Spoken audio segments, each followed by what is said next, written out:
Hey guys, welcome to a new podcast. I've never done a podcast before, but I had this idea for a while. It's called the Wikipodcast. And essentially, what I'm going to do is just go to Wikipedia, start reading articles, and then follow blue links down the rabbit hole and see how far we can get.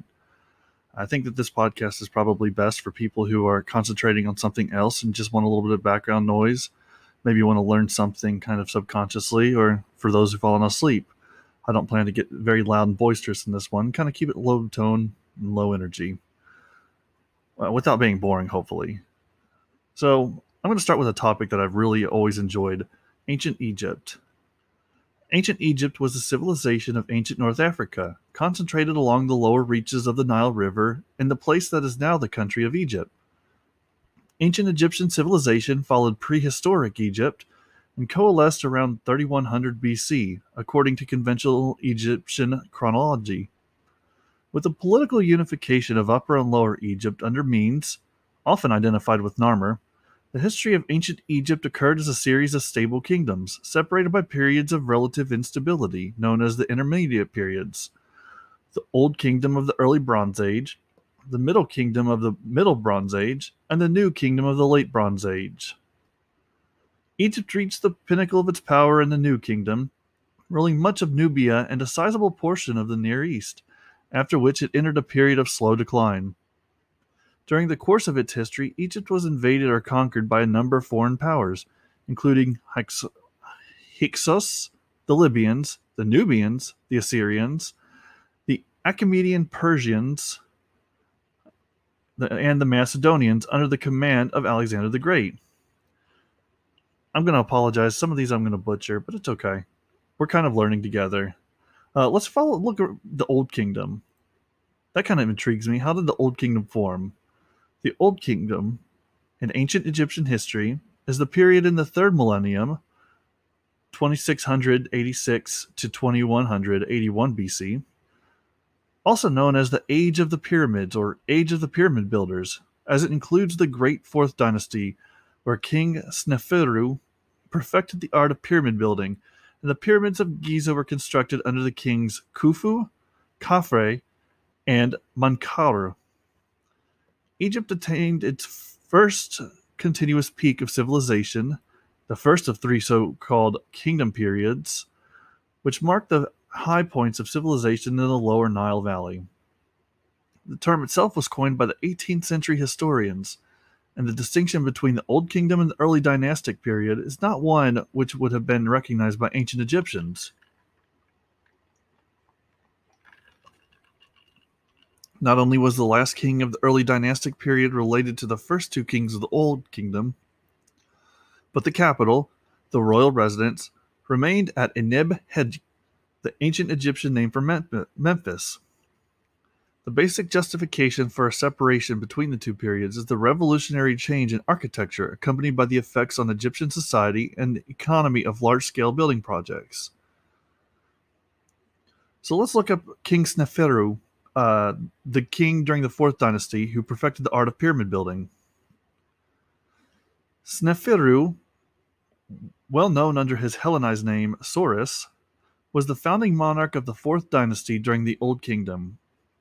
Estimates of his reign vary, with, for instance, the Oxford History of Ancient Egypt suggesting a reign from around 2613 BC to 2589 BC, a reign of 24 years, while Rolf Krauss suggests a 30-year reign, and Stadelmann a 48-year reign. He built at least 3 pyramids that survive to this day and introduced major innovations in the design and construction of pyramids in ancient Egypt. The 24-year Turin Canon figure for Sneferu's reign is considered today to be an underestimate, since this king's highest known date is an inscription discovered at the Red Pyramid of Dashur and mentioning Sneferu's 24th cattle count, corresponding to at least 24 full years. Sneferu, however, was known to have a minimum of at least 3 years after the cattle count dates. His years after the 10th, the 13th, and the 18th count are attested at his Medium Pyramid. This would mean that Sneferu ruled Egypt a minimum of 27 full years. Let's look at the Medum Pyramid, because I don't know much about that. and I'd like to learn.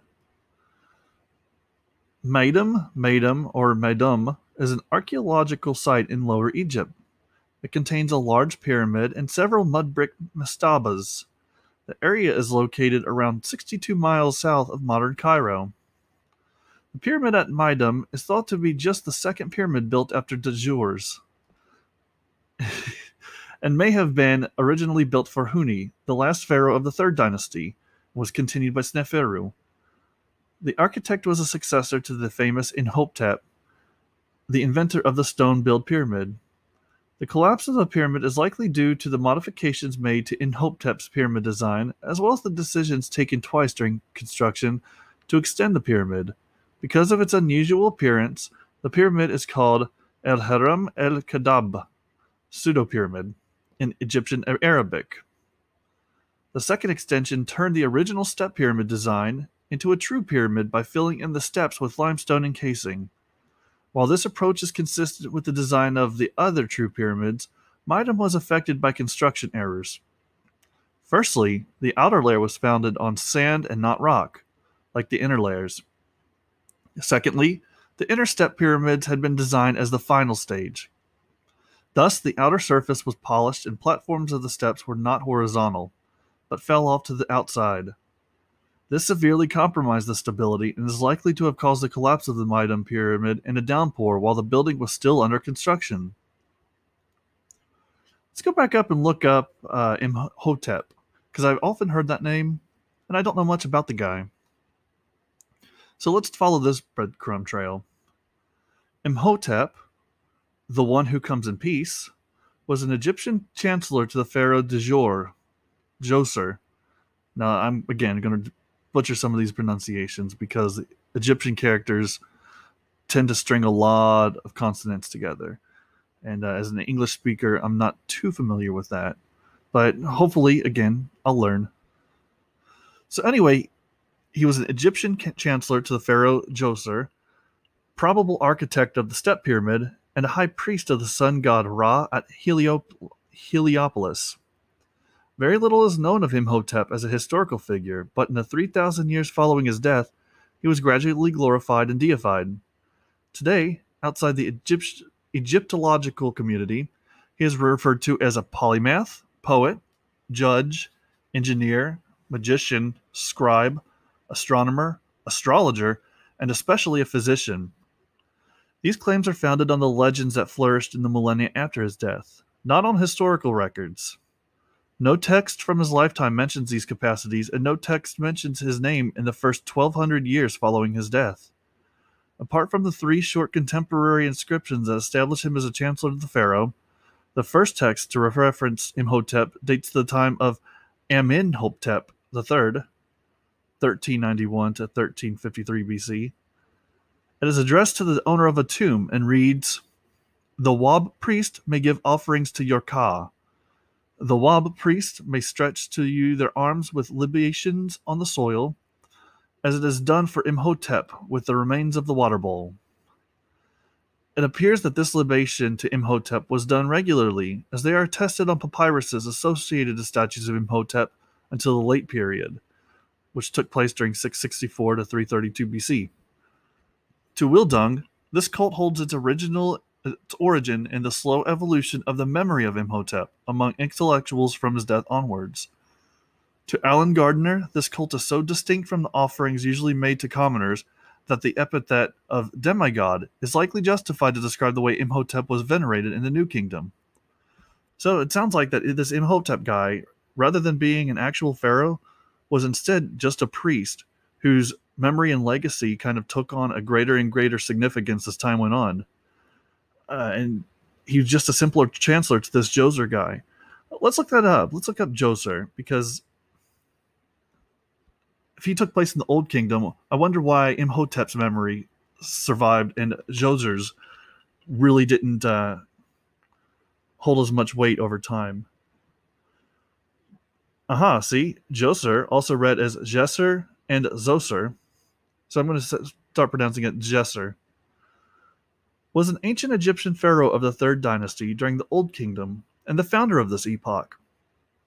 He is also known by his Hellenized names Tosorthoros, and Sesorthos. I'm going to just call him Jesser. He was the son of King Kasekhamwai and Queen Nimhathep. But whether he also was the direct throne successor is still unclear.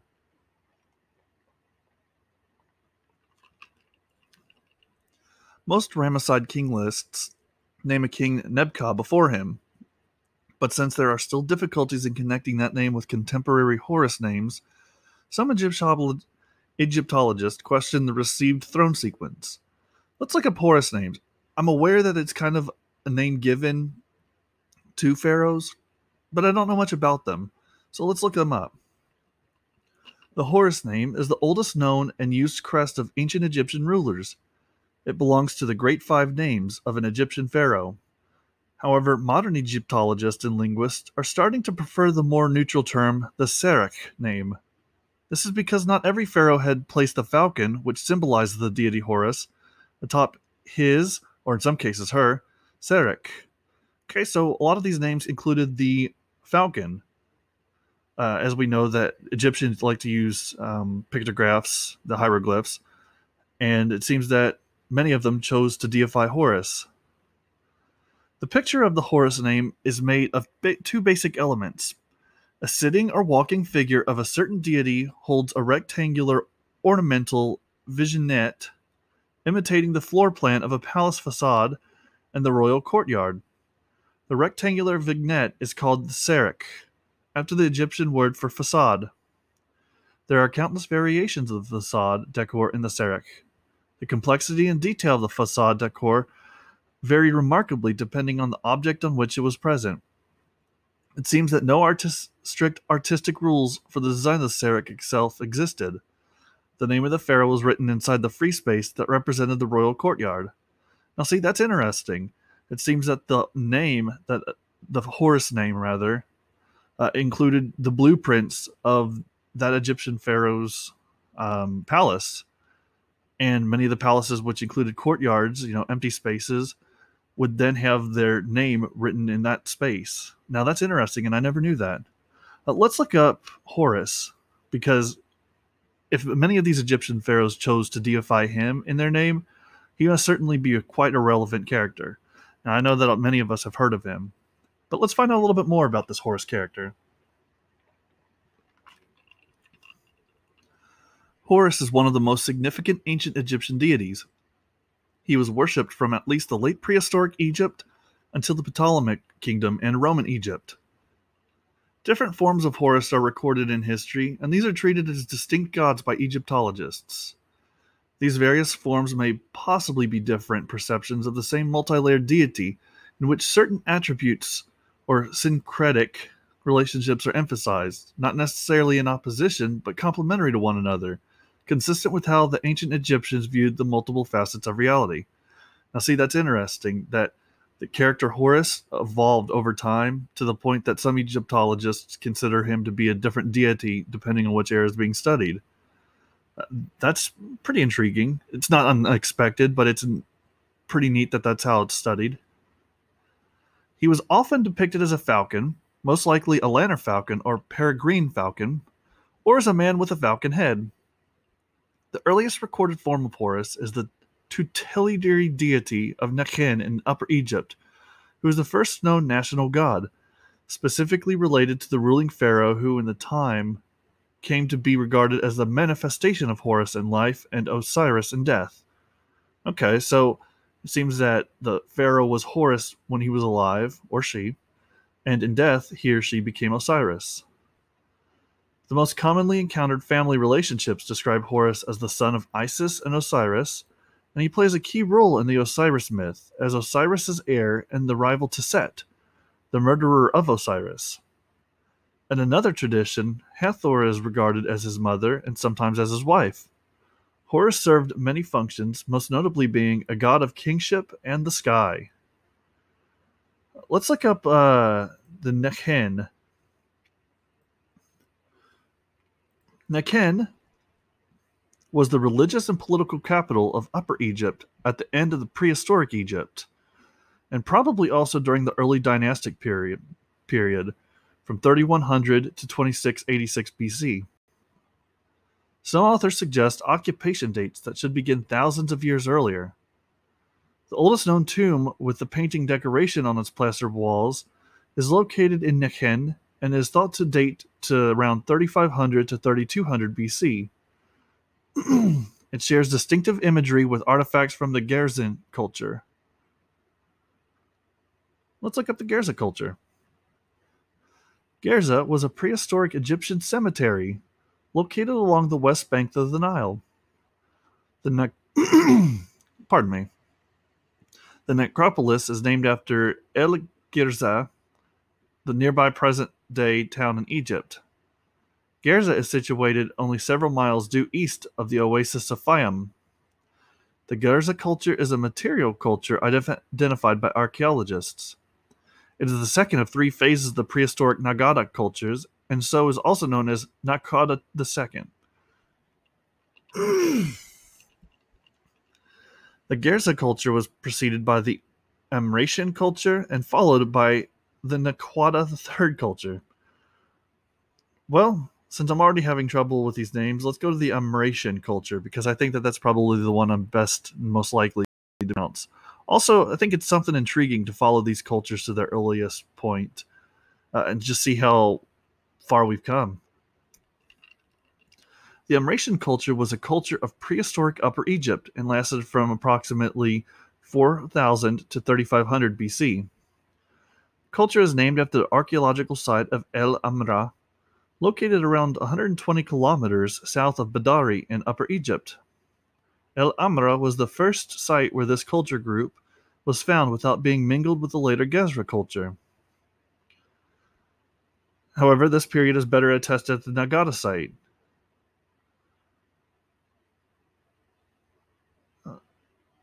Thus, it is also referred to as the Nakada I culture. Black-topped ware continue to be produced, but white cross-line ware, a type of pottery which has been decorated with close parallel white lines being crossed by another set of close parallel white lines, begins to be produced around this time. The Amratian falls between SD 30 and 39 in Flinders-Peters sequence dating system. Well, let's look up that sequence. Well, no, let's not look up that sequence dating. Tell you what, let's go back a little bit, because nothing there really kind of piqued my interest. Not saying that there's nothing interesting there, but I wonder how. Let's go to the early dynastic period of Egypt. I want to kind of see how this whole big kingdom that's entered into our popular culture and has almost been mythicized, I want to find out how it started. The Archaic or early dynasty period of Egypt is the era immediately following the unification of Upper and Lower Egypt, circa 3100 BC. It is generally taken to include the first and second dynasties, lasting from the end of the Nakada III archaeological period till about 2686 BC, or the beginning of the Old Kingdom. With the first dynasty, the capital moved from Thinis to Memphis, with a unified Egypt ruled by an Egyptian god-king. Abydos remained the major holy land in the south. Now, just as a little brief aside, the Upper Kingdom of Egypt was actually the one furthest south, and the Lower Kingdom was the one furthest north. The Lower Kingdom was the one that connected to the Mediterranean and included a lot of kind of tributaries and reeds. But don't take my word for it. Let's look up Upper and Lower Egypt. In Egyptian history, the Upper and Lower Egypt period was the final stage of prehistoric Egypt and directly preceded the nation's unification. The conception of Egypt as two lands was an example of the dualism in ancient Egyptian culture and appeared frequently in texts and imagery, including the titles of the Egyptian pharaohs. The Egyptian title, Sema Tuai, is usually translated as Uniter of the Two Lands, and was depicted as a human trachea entwined with the papyrus and lily plant. The trachea stood for unification, while the papyrus and lily plant represented Lower and Upper Egypt. Now that's interesting that the Egyptians considered the trachea the windpipe area. Windpipe area. It's interesting that they can consider that to be the symbol for unification. Standard titles of the pharaoh include the prenomen, literally of the sedge and bee, and Lord of the Two Lands. Queen's consort might use a feminine version of the second title, Lady of the Two Lands, Mistress of the Entire Two Lands, and Mistress of the Two Lands. Ancient Egypt was divided into two regions, namely Upper Egypt and Lower Egypt. To the north was Lower Egypt, where the Nile stretched out with its several branches to form the Nile Delta. To the south was the Upper Egypt, stretching to Aswan. The terminology Upper and Lower derives from the flow of the Nile, from the highlands of East Africa northwards to the Mediterranean Sea. The two kingdoms of Upper and Lower Egypt were united around 3000 BC, but each maintained its own regalia. The Hejjet, or White Crown for Upper Egypt, and the Deshret, or Red Crown for Lower Egypt. Thus, the pharaohs were known as the rulers of the two lands, and wore the Peshent, a double crown, each half representing sovereignty of one of the kingdoms. Ancient Egyptian tradition credits Menes, now believed to be the same as Narmer, as the king who united Upper and Lower Egypt. On the Narmer palette, the king is depicted wearing the red crown in one scene and the white crown in another, and thereby showing his rule over both lands.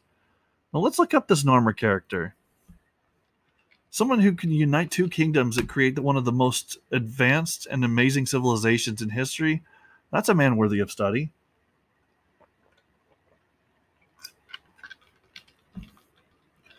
Narmer was an ancient Egyptian king of the early dynastic period. He probably was the successor to the proto-dynastic king Ka, or possibly Scorpion. Some consider him the unifier of Egypt and founder of the first dynasty, and in turn, the first king of a unified Egypt. Narmer's identity is the subject of ongoing debates, although the dominant opinion among Egyptologists identifies Narmer with the pharaoh Menes, who was renowned in the ancient Egyptian written records as the first king and the unifier of ancient Egypt. Narmer's identification with Menes is based on the Narmer palette, and the two necropolis seats from the al-Quab cemetery of Abydos that show him as the first king of the first dynasty. The date commonly given for the beginning of Narmer's reign is around 3100 BC. Other mainstream estimates, using both the historical method and radiocarbon dating, are in the range from about 3273 to 2987 BC.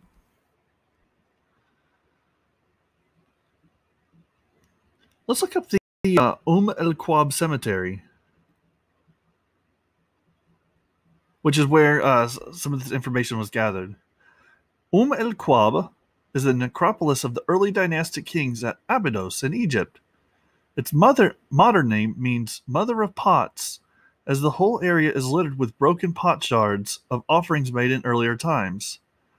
I'm looking at a picture right now. I want you to imagine in the background distance kind of some small rocky cliffs just below the sky, and below those rocky cliffs extending all the way to the foreground you've got some small sandy dunes covered with this brown substance, and as the dunes get closer you see that this brown substance are actually stones, but as you get closer to that, those stones are actually shards of pots. This entire area is just littered with the remains of ancient ceramics, which I think is pretty cool. That's definitely an interesting picture, and amazing what you could probably learn from that if you were able to reassemble some of these. Of course, I'm sure that there are just so many pots and shards there, and I'm sure that the shards sacrifice the pots. Probably not too much historic knowledge you can gather from it, but it's still an interesting picture. seeing how many ancient pots must have been destroyed in this area that they still remain thousands of years later. Anyway, back to the Wikipedia. The cultic ancient name of the area was, I'm not going to try and pronounce it. It's one of these has a number, and it's W. Picor or R3 Picor, District of the Poker Tree, unidentified species, or opening of the poker tree. The area was a site of veneration and worship for the ancient Egyptians, and by the time of the Middle Kingdom, at least one of the royal tombs was excavated and rebuilt for the priests of the god of Osiris. The tombs of this area were first excavated by Emily Amelineau in the 1890s, and more systematically by William Matthew Flanders Petrie between 1899 and 1901. Since then, the area has been excavated repeatedly by the German Archaeological Institute since the 1970s, which has allowed for a thorough reconstruction of the original layout and pyramid appearance of these tombs. The pre-dynastic tombs. There are 3 listed, the first one being of an unknown ruler, but possibly Scorpion I. The next one is Irik-Hor, and then the next one is Ka. And then after this, it kind of just gives a list. Let's look up Scorpion I. I know that the Hollywood has made a few movies regarding ancient Egypt, the Scorpion King and what have you. Let's look up Scorpion I.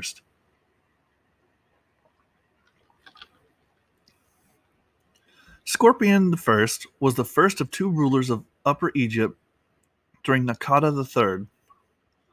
His name may refer to the scorpion goddess Serket, though evidence suggests Serket's rise in popularity to be in the Old Kingdom, bringing doubt to whether Scorpion actually took his name from her. He was one of the first rulers of ancient Egypt.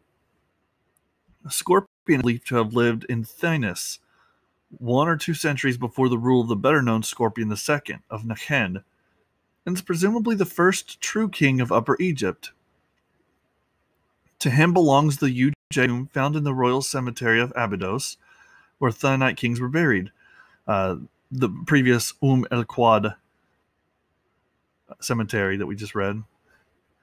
That tomb was plundered in antiquity, but in it were found many small ivory plaques, each with a hole for tying it to something, and each marked with 1 or more hieroglyph-type scratched images, which are thought to be names of towns, perhaps to tie the offerings and tributes to keep track of which came from which town. That's interesting. It's an interesting way of keeping records to figure out which town paid tribute. 2 of these plaques seem to name the towns Basset and Buto, showing that Scorpion's armies had penetrated the Nile Delta. It may be that the conquests of Scorpion started the Egyptian hieroglyphic system by starting a need to keep records in writing. Recently, a 5,000-year-old graffito has been discovered in the Theban Desert Road survey that also bears the symbols of Scorpion and depicts his victory over another proto-dynastic ruler, possibly Naqada's king. The defeated king or place named in the graffito was Bull's Head, also found in Scorpion's tomb. Scorpion's tomb is known in archaeological circles for its possible evidence of ancient wine consumption. In a search of the tomb, archaeologists discovered dozens of imported ceramic jars containing a yellow residue consistent with wine, dated to about 3150 BC. Chemical residues of herbs, tree resins, and other natural substances were found in the jars. Grape seeds, skins, and dried pulp were also found within the tomb. Well, that's neat.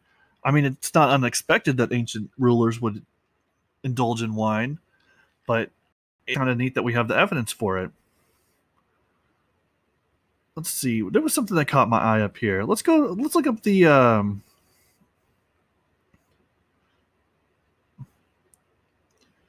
let's see.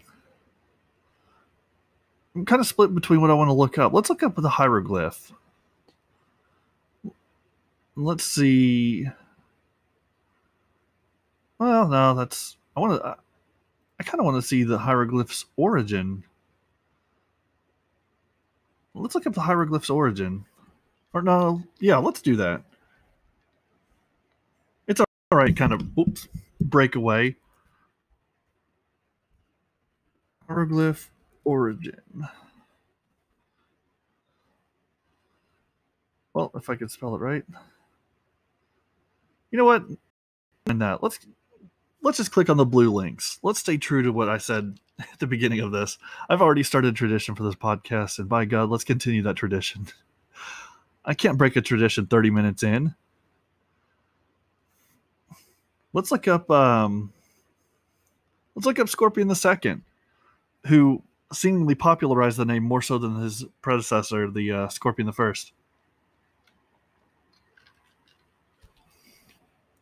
Scorpion II, possibly Selk or Waha, also known as King Scorpion, refers to the second of two kings or chieftains of that name during the proto-dynastic period of Upper Egypt.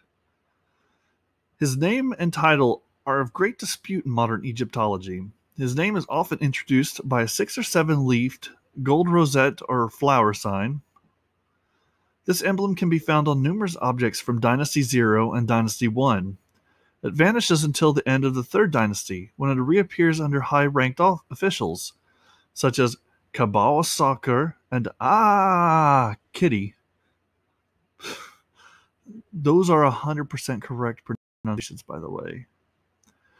Its precise meaning has been intensely discussed. The most common interpretation is that of an emblem meaning nomarch or high lord. During the proto-dynastic and dynastic eras, it was evidently used as a designation for kings. In much later periods, it was bestowed on high-ranked officials and princes, especially on those who served as priests for the goddess Seshat. Thus, the gold rosette became an official emblem of Seshat. The reading of the rosette sign is also disputed.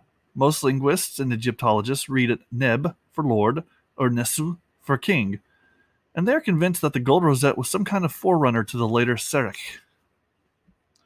The scorpion fetish, which underlies the name Scorpion II, is generally linked to the later introduced goddess Selket, but Egyptologists and linguists such as L.D. Morenz, H. Bunlick, Toby Wilkinson, and Jan Assmann, that's his real name, have pointed out that the goddess was introduced no earlier than the late Old Kingdom period. In this view, the scorpion fetish of the proto-dynastic period should not be associated with Selket.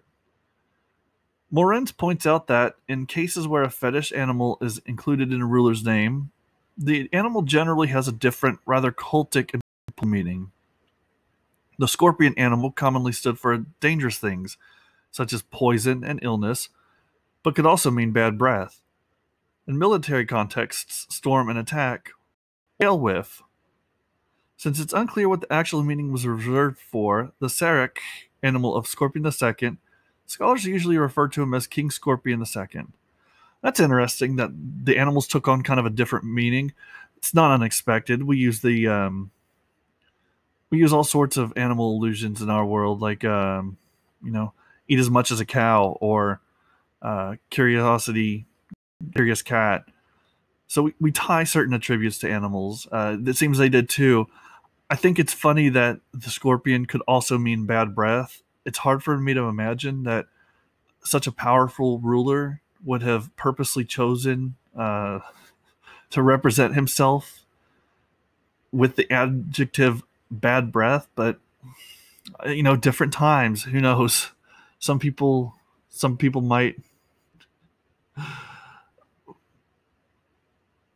Let's see. There's a attestation scrolling, and it mentions the only pictorial evidence of his existence is the so-called scorpion mace head, which was found in the main deposit by James E. and Frederick W. Green in a temple at Nekhen during the dig season of 1897 to 1898. Let's look that one up. I'm going to look up the scorpion mace head because something that old has to be pretty cool. I clicked on it. It doesn't anticipate. It's a it looks like it's carved of stone, and as suggested, the head of it would be on the head of a mace. A lot of intricate carvings on it. I see some reeds. I see some papyrus hiring plants, some pharaohs, some servants holding fans. It's wonderful how many details have survived so many thousands of years. Mentioned where it was found. It measures 25 centimeters long. It's made of limestone, shaped, and is attributed to the pharaoh Scorpion due to the glyph of a scorpion engraved close to the image of a king wearing the white crown of Upper Egypt. That's another interesting thing. He's only wearing the white crown and not the white and red crown, meaning that this predates the unification of Upper and Lower Egypt. See, already we're learning that, learning a little bit about history here.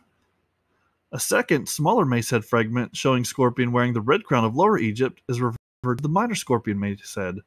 Well, there you go. That's interesting too. So they found a second where he's wearing the red crown. Maybe these two kingdoms were closer unified before the official unification than one would think.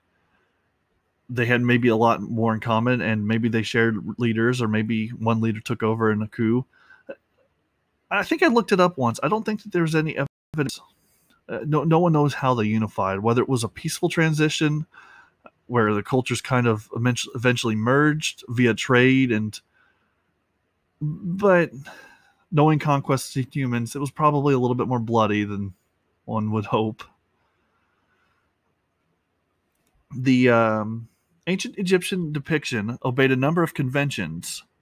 Perspective being unknown, depth was often hinted at by depicting a more remote scene of a closer one. People's lower body, their legs, arms, and head were almost always shown in profile, while their torso was depicted in frontal view, as was the eye. Legs are always apart. Size was often dependent on the status, kings being depicted larger than their inferiors.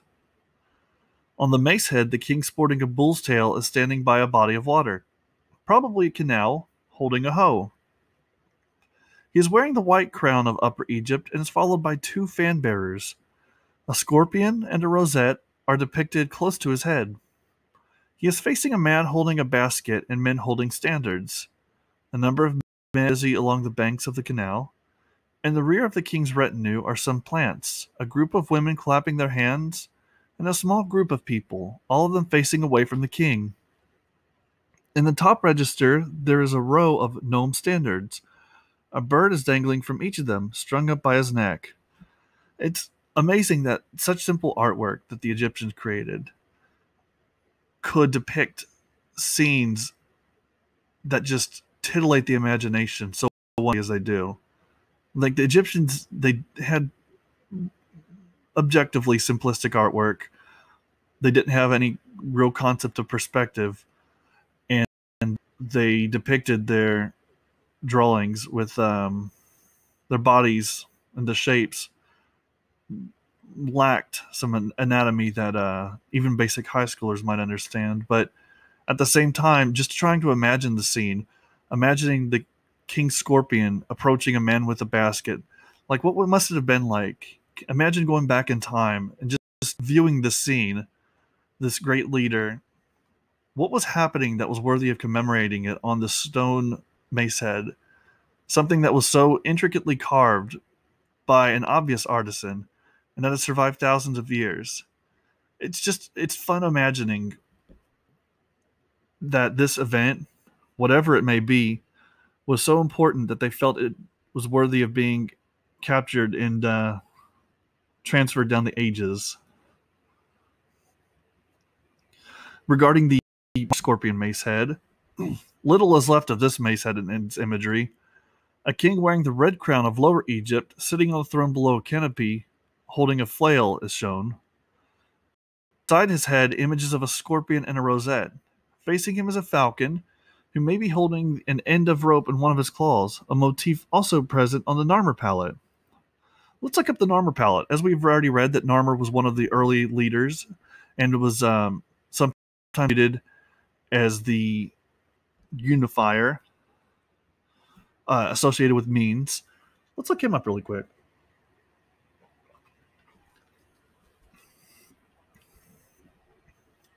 The Narmer palette is a significant Egyptian archaeological find dating from about the 31st century BC. It contains some of the earliest hieroglyphic inscriptions ever found. The tablet is thought by some to depict the unification of Upper and Lower Egypt under the king Narmer. On one side, the king is depicted with the bulbed white crown of Upper Egypt, and the other side depicts the king wearing the level red crown of Lower Egypt. Now, see, this is why I think some people think that the transition was more peaceful, because predating Narmer, you had the Scorpions, and they certainly weren't, they're not considered the unifiers of the kingdom, and yet the mace heads depict somebody with the scorpion hieroglyph as having both the white crown and the red crown. Just an interesting aside that I think is worthy of note. The scorpion mace head and the Narmer mace heads, also found together in the main deposits at Nekhen. The Narmer palette provides one of the earliest known depictions of an Egyptian king. The palette shows many of the classic conventions of ancient Egyptian art, which must already have been formalized by the time of the palette's creation. The Egyptologist Bob Breyer has referred to the Narmer palette as the first historical document in the world. That's a pretty interesting and lofty claim, but you know what? I can't dispute it. Because although we do have earlier pictographs, for instance, the caves in France that show hunters seeking out food about 42,000 years ago, they don't show a specific event, so this is interesting. Let's read on. The palette, which has survived 5 millennia in almost perfect condition, was discovered by British archaeologists James E. Quibble and Frederick W. Green in what they called the main deposit at the Temple of Horus at Nekhen. Look up the description. I'm scroll down. They kind of have a little bit more of official, the ifs and whens and wheres and buts of the way that it was found. Let's scroll down and look at the description. The note is a 63 centimeter tall shield-shaped ceremonial palette carved from a single piece of flat, soft, dark, gray-green siltstone. The stone has often wrongly identified in the past as being slate or schist. Slate is layered and prone to flaking, and schist is a metamorphic rock containing large, randomly distributed mineral grains. Both are unlike the finely grained, hard, flake-resistant siltstone, whose source is from a well-attested quarry that has been used since pre-dynastic time at Wadi Hammamat. This material was used extensively during the pre-dynastic period for creating such palettes, and also used as a source for Old Kingdom statuary. A statue of the Second Dynasty pharaoh Khafre, found in the same complex as the Narmer palette at Hierakonpolis, also made of this material.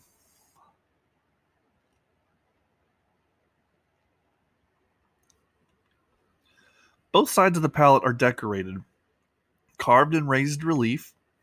At the top of both sides are the central serics bearing the rebus symbol,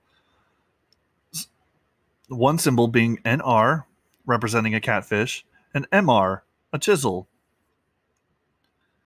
These being the phonetic representation of Narmer's name, so NR, MR. It's interesting they didn't use vowels. Narmer. The seric on each side are flanked by a pair of bovine heads with highly curved horns, thought to represent the cow goddess Bat. She was the patron deity of the seventh nome of Upper Egypt, and was also the deification of the cosmos within the Egyptian mythology during the pre-dynastic and Old Kingdom periods of ancient Egyptian history. The palette shows the typical Egyptian convention for important figures in painting and reliefs of showing strides in the head in profile, but the torso is from the front.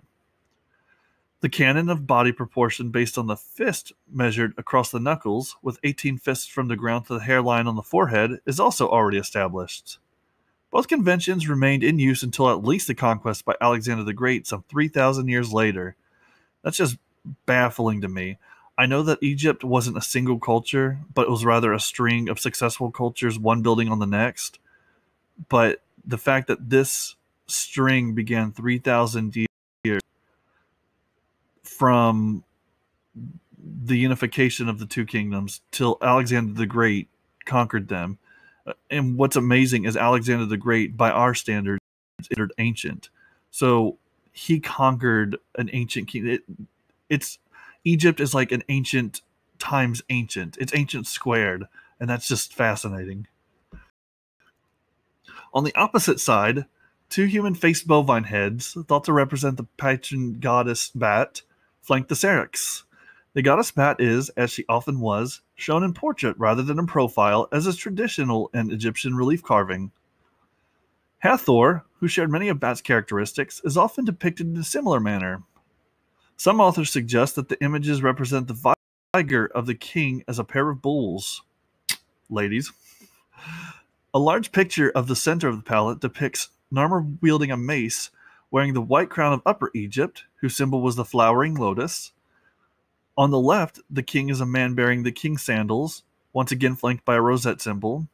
To the right of the king is a kneeling prisoner, who is about to be struck by the king. A pair of symbols appear next to his head, perhaps indicating his name or indicating the region where he was from. Above the prisoner is a falcon representing Horus, perched above a set of papyrus flowers, the symbol of Lower Egypt. In his talons, he holds a rope-like object which appears to be attached to the nose of the man's head, and that also emerges from the papyrus, perhaps indicating that he is drawing life from the head. Now, I think this is cool. I'm going to, again, take another brief aside. The depiction is of King Narmer about to strike them, and above the man, as they say, is a relief depicting the Horus symbol. As we've already seen, and again, this is speculation on my part, but as we've seen, the Horus symbol is representative of royalty. I'm wondering if maybe perhaps this event, which was worthy of canonification, worthy of being canonized, I should say. Let me stop making up words. This event was not the king of one kingdom killing the king of another kingdom. I know that if I were the ruler of a kingdom and I was able to vanquish one of my rivals, that would be something worthy of depicting. I mean, you're not going to depict you killing a lowly servant. What does that do?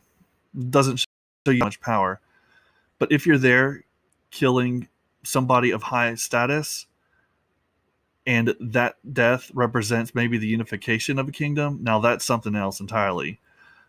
Along the same thread, besides the fact that this man has the Horus symbol above his head, this mysterious victim, he is also roughly the king's size. Remember, earlier I read about how the depictions in ancient Egyptian art show important figures as large and the less important ones as small.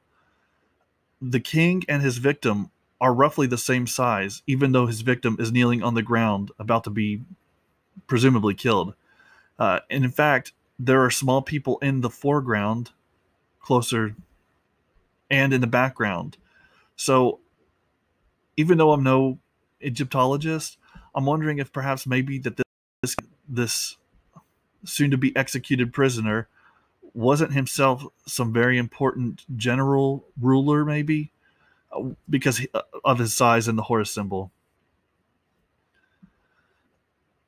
The papyrus is often, let's see.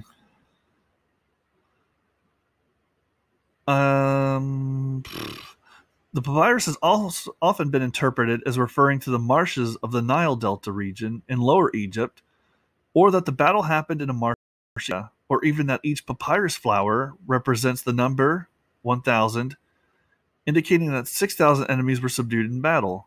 And that's an interesting thought. The king's feet is a third section, depicting two naked, bearded men. They are either running or are meant to be seen as sprawling dead upon the ground. Appearing to the left of the head of each man is a hieroglyphic sign. The first, a walled town. The second, a type of knot. Probably the name of a defeated town. Now that is interesting.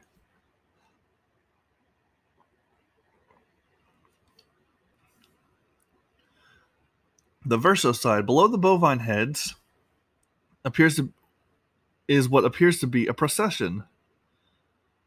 This is the opposite side. So the side I just described was the first side.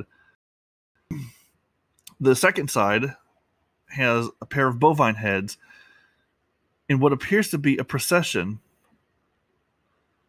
Narmer is depicted as nearly the full height of the register, emphasizing his godlike status in an artistic practice called hierarchic scale, shown wearing the red crown of Lower Egypt, whose symbol was the papyrus. He holds a mace and a flail, two traditional symbols of kingship. To his right are the hieroglyphic symbols for his name, contained within a serach. Behind him is his sandal bearer, whose name may be represented by the rosette appearing adjacent to his head, and a second rectangular symbol that has no clear interpretation, but which has been suggested may represent a town or citadel.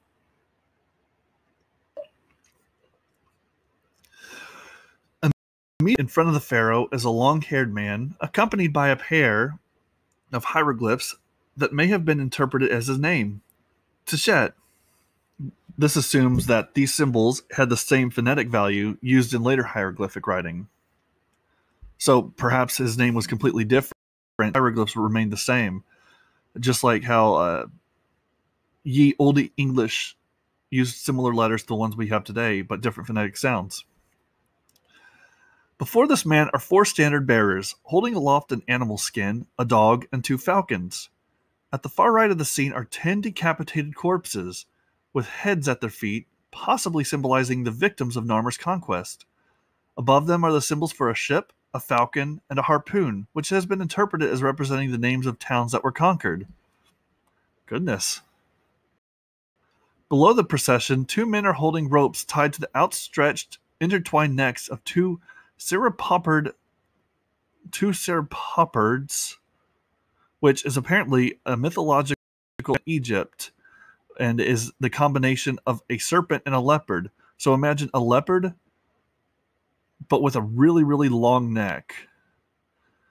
These 2 ceropodpards are confronting each other, and their necks are twined kind of like DNA. The ceropod is a mythological creature whose name is a portmanteau of the words serpent and leopard. Well, there you go. The circle formed by the curving necks, the part in the center, is the central part of the palate, which is the area where the cosmetics would have been ground. Upper and Lower Egypt each worshipped lioness war goddesses as protectors. The intertwined necks of the ceropodpards may thus represent the location of the state. Similar images of such mythical animals are known from other contemporaneous cultures, and there are other examples of late pre-dynastic objects, including other palettes and knife handles, which borrow similar elements from Mesopotamian iconography. At the bottom of the palette, a bovine image is seen knocking down the walls of a city while trampling on a fallen foe. Because of the lowered head in the image, it is interpreted as a presentation of the king vanquishing his foes. Bull of his mother being a common epithet given to Egyptian kings as the son of the patron cow goddess. As mentioned before, cows have sacred significance in ancient Egyptian culture, which, given the importance of livestock, not just in our culture, but especially in early man's culture, and how domestication was kind of the new thing, it's not surprising. This posture of a bovine has the meaning of force in later hieroglyphics. And this is, you can't see it, and I have no way to show it, but this is just a work of art. Whenever you get a chance, look up the Narmer palette. It's amazing that this thing has survived so long, so perfectly intact, giving us an insight into the battles that Narmer has perhaps undertaken. So, looking at the time, we're getting kind of close, and I think I kind of want to leave it off on that because it's a pretty significant discovery and a good way to end it. So, what did we learn today? Well, we learned about the Narmer palette and how it depicted Narmer, who was considered the unifier of both Upper and Lower Egypt.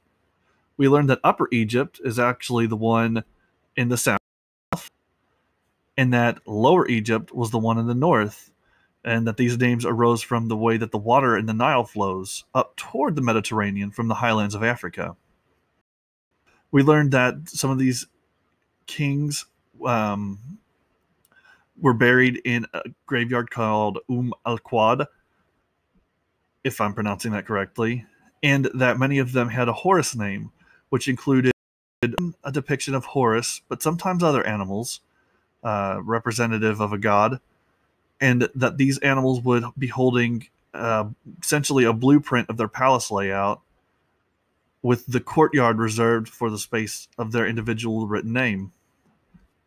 We learned that the mace head of Scorpion, there's two mace heads, a secondary one. The primary one survived beautifully, and it shows him wearing the white crown of Upper Egypt, while the smaller one, with less detail that survived, shows him wearing a red crown, which is interesting that Scorpion, who predated the Great Unifier, was shown wearing both of them.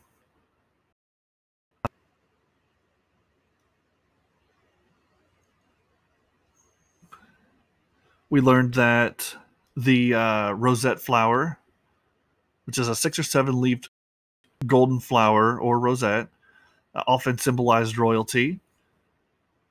We learned about Imhotep, who himself actually wasn't any sort of leader, but was rather, and I guess supposedly because of his accomplishments in life, took on a more legendary appeal in death, especially for those probably.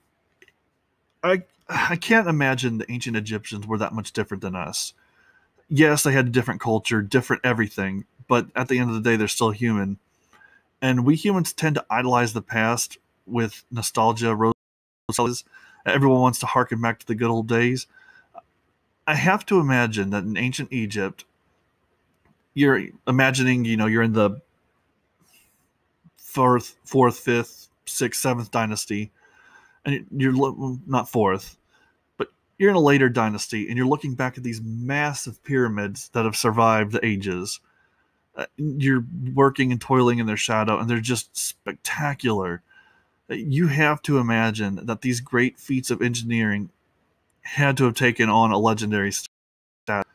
And Imhotep himself was credited with creating these, designing them, arranging the engineering of them. He was given the attributes of all of these great scholarly. He was given a lot of scholarly titles, which he may not have actually wielded in life, but that didn't matter. In death, he represented this golden age. Why his name kind of survived the ages. We learned about the we learned about the early dynastic period. We learned about Nekhen, which was the political and religious capital of Upper Egypt at the end of the prehistoric era. Learned a little bit about Horus, who was the god and represented many of the pharaohs. What else? We learned how to pronounce Djeser at least adequately enough to get the point across, even though I spent most of the time pronouncing him as Djoser. And that he was the pharaoh to whom Imhotep, I guess, presented his ideas to. We learned about the pyramid at Meidum, which was the pyramid that kind of collapsed. It Imhotep, but it wasn't perfected. The science of pyramid building, because I'm looking at a picture of it here, wasn't perfected. This thing is much deeper than the pyramids we're all familiar with, and it's not surprising that it collapsed. It looks like they attempted to build almost an inclined tower, and you just can't do that with the stones available. Like, you can do it with stones, but you can only do it to a certain height before those stones start getting crushed. And it's interesting that the science wasn't perfected, and that after trying to, I guess, add on to it, it collapsed in antiquity in a rainstorm, they say. We learned about Sneferu, which was a monarch in the Old Kingdom, 4th Dynasty. which kind of his significance was he was involved in pyramid design in ancient Egypt. The Old Kingdom, which is when the kingdom from 2686 to 2181 BC, and postdating the reunification ancient period. What else did we learn? Guys, this is my first podcast. It's the Wikipodcast. It's probably not original, but it's a good way for me to kind of practice speaking a little bit easier. And I love learning new things. Wikipedia is a great resource for that. I know that a lot of people like podcasts, and so hopefully I continue this. I do get great enjoyment out of recording myself, not listening to my voice, but as a way to kind of practice, as a way to speak. Communication is important, and I don't get in my line of work currently, I don't get to do that a lot. So I'm glad I got a chance to do this. Thank you all for watching or listening, and until next time, thank you so much. Bye.